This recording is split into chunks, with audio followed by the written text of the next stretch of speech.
Olá, professora Valdiana Gomes, agora com leitura e interpretação de texto para vocês, ano a ano. E a gente volta com essa videoaula usando o livro de português e linguagem, como vocês sabem, né? Para que a gente possa fazer a nossa leitura e interpretação de texto. Mas antes disso, de irmos para a indicação da agenda, a gente faz a nossa acolhida. E eu ainda com o livro, nessa semana vai ser todo ele, Max Lucado, Esperança Inabalável, eu trago outra mensagem para vocês contida no livro na página 20. Se por acaso você tiver esse livro em casa, acompanhe comigo aí essa leitura, que diz assim. Na verdade, ele faz uma pergunta, né? Em que você baseia a sua vida? Nas circunstâncias da vida ou nas promessas de Deus? Parou para pensar? Em que você baseia a sua vida? Jesus contou a história sobre dois homens que construíram uma casa e que tinham materiais parecidos em projetos e intenções idênticas. Os dois queriam construir uma casa, mas um deles preferiu a terra arenosa, por ser barata e de fácil acesso.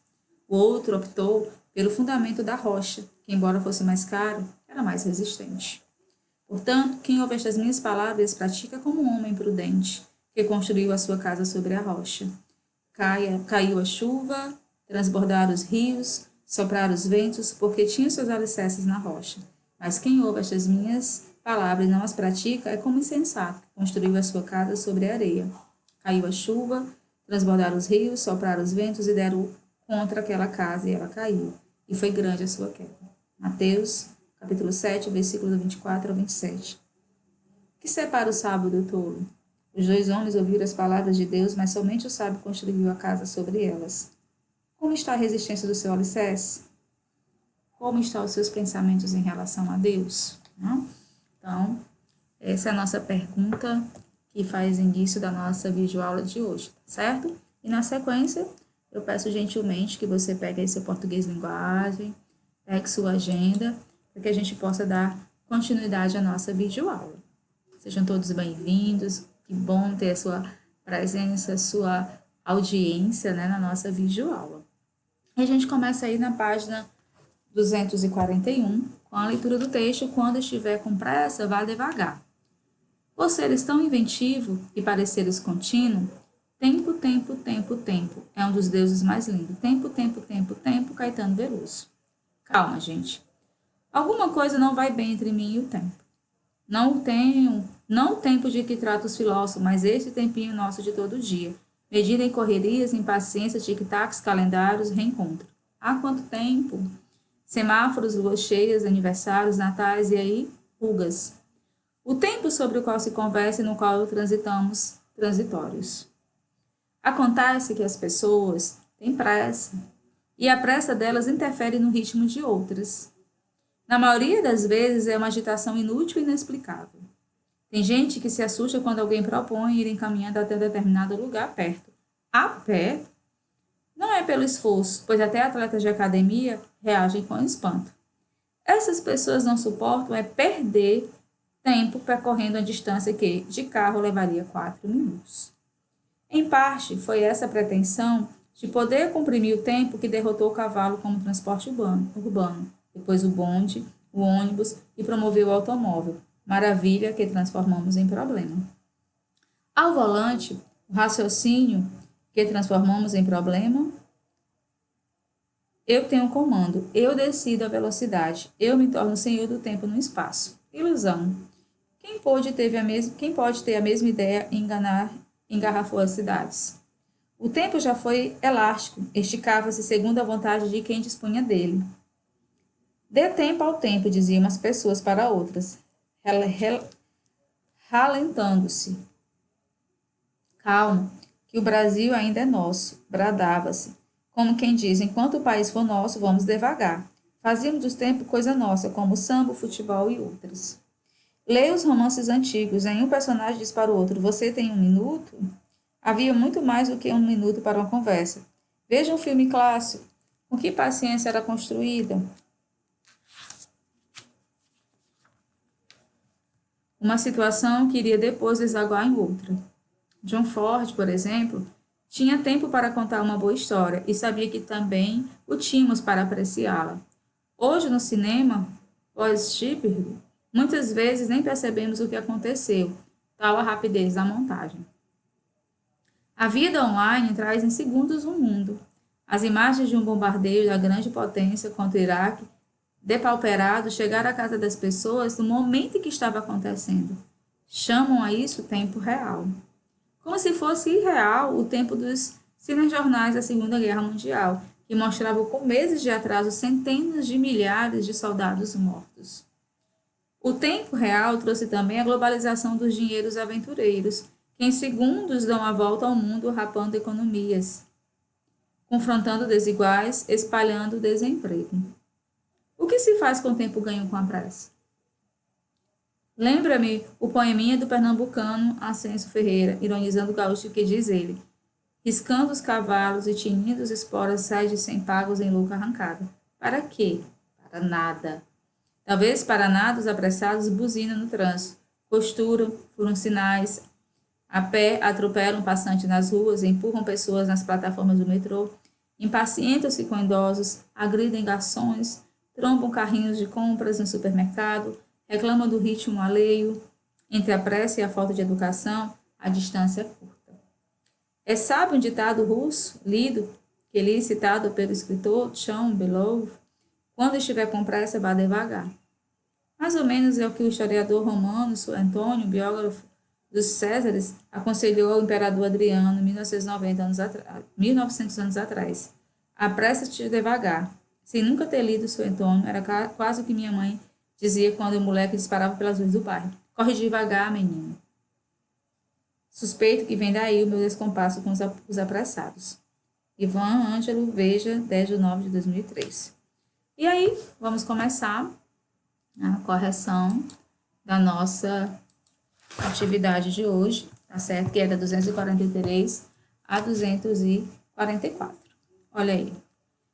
Compreensão e interpretação. Tá bom? Então, veja aí. Lembrando para você, né, que essa não é a resolução comigo, é a correção. Você já deve ter tido cuidado de ter feito toda a atividade e agora, junto comigo, vai só fazer a correção. Primeiro, o texto faz reflexões a respeito do tempo, considerando que o conceito de tempo é amplo e complexo. A. Que tempo o narrador pretende abordar? O tempo que todos vivem no dia a dia. Como ele se sente em relação a esse tempo? Ele se sente em conflito, na verdade, com o tempo. Na verdade, saberemos depois que seu conflito de tempo é em relação ao modo como as pessoas lidam com esse tempo. 2. Na frase, o tempo sobre o qual se conversa e no qual transitamos, transitórios, qual é o sentido? Então, assim, quando ele diz, né, o tempo sobre o qual se conversa e no qual transitamos, transitórios, qual é o sentido da palavra transitamos, não ano? O que significa esse transitamos aí? Percorremos, vivemos? Exatamente. E da palavra transitórios? Refere-se à vida passageira de todos nós. Então, percebam, né, que ele quer tipo, fazer uma comparação, um trocadilho com transitamos e transitórios. Então, transitamos, percorremos, né, vivemos, e transitório, a vida passageira de todos nós. De acordo com o texto, o homem sempre desejou comprimir o tempo ao longo das épocas. Então, veja bem, o homem, né, sempre desejou comprimir o tempo ao longo das épocas. De acordo com o texto, qual é a causa desse desejo? O que foi que o texto falou o tempo todo no ano? Exatamente, da pressa. Que mudança esse desejo historicamente provocou, por exemplo, nos meios de transportes urbano? Provocou a invenção de diferentes máquinas, como o bonde, o ônibus e o automóvel. Então, perceba, né, que mudanças históricas, né, segundo o texto, elas aconteceram. A pressa levou a outras descobertas, a outras criações, né, da nossa mente fértil humana. E no caso aí, provocou a invenção, de novo, do item B, de diferentes máquinas, certo? Escreva aí, como o bonde, o ônibus e o automóvel. Professora, eu não fiz tudo, eu preciso fazer tudo? Não. Mas pelo menos que contemplam desses nomes, né, que está lá presente no texto. C. Atenção aí para o item C. Com as invenções feitas nesta área, o ser humano conseguiu atingir o sonho de comprimir o tempo? Por quê? Não conseguiu, né? Pois ele vive parado no trânsito. né? É a ironia do destino. Então, de novo, ó, com as invenções feitas nessa área, o ser humano conseguiu atingir o sonho de comprimir o tempo? Sim ou não? Por quê? Não, pois vive parado no trânsito. O texto estabelece uma oposição entre o modo como o tempo era sentido no passado e o modo como é sentido hoje. A. Qual é o sentido da expressão tempo elástico no sexto parágrafo? Qual é esse sentido? Ela tem o sentido de que o tempo não era tão rígido quanto agora, certo? Então veja bem. Olha aí. Qual o sentido da expressão tempo elástico? Ela tem o sentido de que o tempo não era tão rígido quanto agora, certo? Anote aí a resposta. B. Que exemplos o narrador cita para ilustrar a antiga elasticidade do tempo? Que exemplo o narrador cita? Você prestou atenção no texto? Ah, professor, eu só leio muito rápido, mas eu só tentei fazer uma leitura, mas é você quem tem que fazer essa leitura cuidadosamente, né? Então, ele cita a frase, calma que o Brasil é nosso. Os romances e os filmes antigos nos quais as pessoas tinham tempo para contar e ouvir uma história, né? Então, de novo, ele cita a frase, aí você coloca entre aspas, né? Calma, que o Brasil é nosso. Ponto de exclamação, conforme está presente no texto. Base, né? Que nós estamos tirando para tirar nossas respostas. Os romances e os filmes antigos nos quais as pessoas tinham tempo para contar e ouvir uma história. E que exemplo cita para ilustrar a percepção do homem atual sobre o tempo? Boa essa pergunta, né? Olha aí. E para você também. E que exemplo cita para ilustrar a percepção do homem atual sobre o tempo?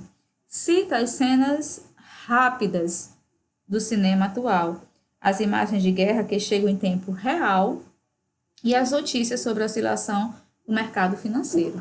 Então, ele faz essas citações aí.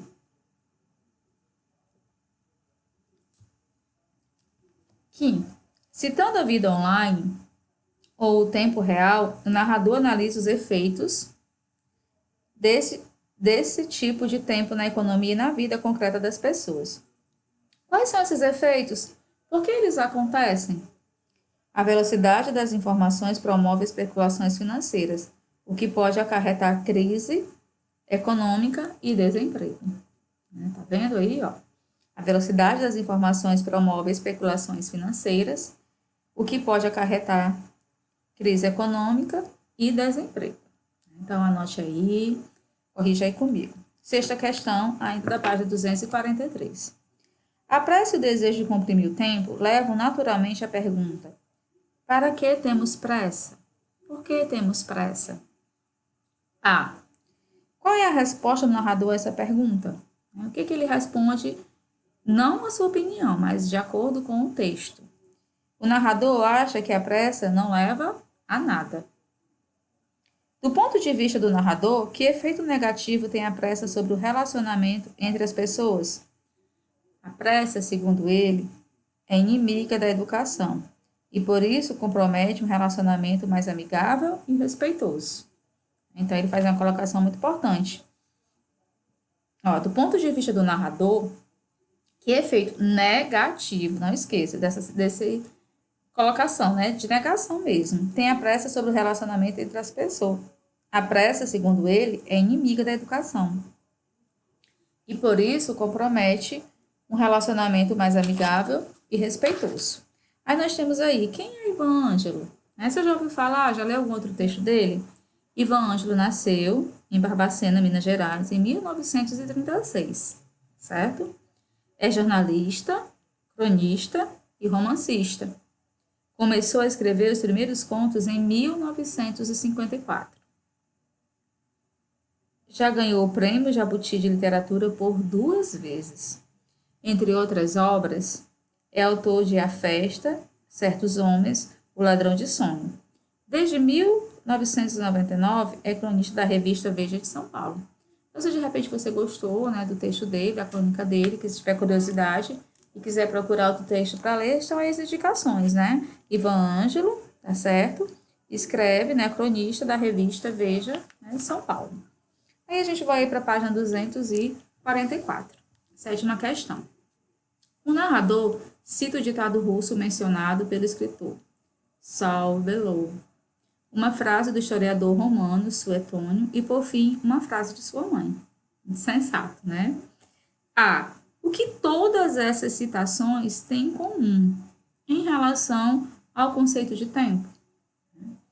Todas, você pode ter observado, acredito que não tenha, o texto tenha deixado nenhuma dúvida, todas são contrárias à pressa.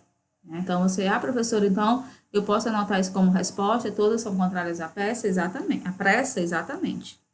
O que a mãe do narrador queria dizer com a frase, corre devagar, menino? Que ele corresse, mas com cuidado, né, sem exageros, né? Se a mãe do narrador, né, vamos entrar na dedução. Se a mãe do narrador nunca leu Suetônio, de onde então vem o conhecimento dela sobre o assunto? Né? De onde vem? Vamos fazer as inferências, né? Vamos criar hipóteses. O que vocês acham, né? Será que nossas mães às vezes não têm uma sabedoria, né, mesmo de vida, sabedoria popular, né? Então, vem da experiência direta com a vida ou da sabedoria popular. Né? O narrador finaliza o texto dizendo: suspeito que vem daí o meu descompasso com os abraçados. Essa frase final é coerente com a frase inicial do texto? Sim. Em ambas, ele se sente em descompasso não com o tempo, mas com os abraçados. Né? Ele deixa bem claro que o problema dele não consiste com o tempo, mas com o que é feito com o uso do tempo. Né? A que se refere a palavra daí? Né? Ele se refere aos conselhos de sua mãe. Tá? Ele deixa bem claro quando ele faz citação daí o quê? Qual é o termo referente? Ele se refere aos conselhos de sua mãe. O título do texto, calma, gente, expressa o ponto de vista de quem a respeito do tempo? Do narrador ou de outras pessoas? O que vocês acham? Uma pergunta simples, mas que vai exigir de vocês referências, né, sobre o texto, inferências sobre o texto e seu conhecimento de mundo também. Que é muito importante, né? O texto, ele dialoga com você, com a sua percepção. Então, ele expressa tanto o ponto de vista do narrador, quanto de outras pessoas, como, por exemplo, as citadas no próprio texto, certo? E agora, pessoal, a gente vai resolver essas 3 últimas questões, que é sobre a linguagem do texto. Olha aí, no trecho. Alguma coisa não vai bem entre mim e o tempo. Não o tempo de que tratam os filósofos, mas esse tempinho nosso de todo dia. Medido em correrias, impaciências, tic-tacs, calendários, reencontros. Há quanto tempo? A. Que sentido tem o diminutivo na palavra tempinho? Então, esse tempinho aí está colocado com que intenção? Sugere um tempo cotidiano, medíocre. É um modo pejorativo de se referir ao tempo gasto no dia a dia. Que figuras de linguagem foram empregadas na expressão tic-tacs? Foram empregadas 2 figuras. A metonímia, né, que no caso aí vai sugerir o que? O relógio, certo? E a onomatopeia, né, já vistas por nós. 2. As aspas são um sinal de pontuação, que pode ser utilizado com diferentes finalidades. Explique por que as aspas foram empregadas nessas situações. Olha aí. Aí a gente volta lá. A pé, localizada lá no 2º parágrafo. Você volta lá, no 2º parágrafo do texto. Aí você vai ter, ó. Tem gente que se assusta quando alguém propõe ir encaminhando até um determinado lugar, perto. A pé, aí, ó. Para marcar a fala de outra pessoa, distinguindo-a da fala do narrador. É importante essa questão para que vocês possam usar a aspa. Professora, então a gente é um recurso que pode ser usado na redação, dependendo do tipo textual pedido, sim. Essas pessoas não suportam perder tempo. 2º parágrafo, né? Ó. Essas pessoas não suportam perder tempo. As aspas indicam que o narrador discorda de que andar a pé equivale a perder tempo, né? Então aí é uma discordância. Há quanto tempo? 1º parágrafo. As aspas demarcam a fala de uma das pessoas que reencontra outra. Olha aí. Então, ó. Há quanto tempo? 1º parágrafo. As aspas demarcam a fala de uma pessoa que reencontra a outra. No título do poema, calma, gente. A palavra gente se refere a quem? Boa essa pergunta. Olha aí. A palavra não está se referindo a ninguém especificamente, mas a todos, vejam bem, a todos que ainda não refletiram sobre o assunto, né? Então, é uma questão interessante, né, que ela faz essa menção, né, se referindo a todos, né,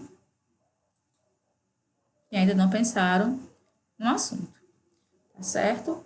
Então, eu deixo vocês aí com essa resolução, aí eu volto lá para a agenda, né, ó, português e linguagem, leitura ciranda da diferença, resolução de atividade da página 262, certo? Olha aí, ó. 262, né? A 264. Vocês vão fazer leitura, vão resolver. A próxima videoaula eu volto com a correção e vou postar para vocês um TD em PDF sobre artigo de opinião, certo? E a gente vai seguindo no momento da maneira que podemos, em aula no modelo remota, mas o que é possível no momento. Fique em casa, se cuide e até a nossa próxima videoaula.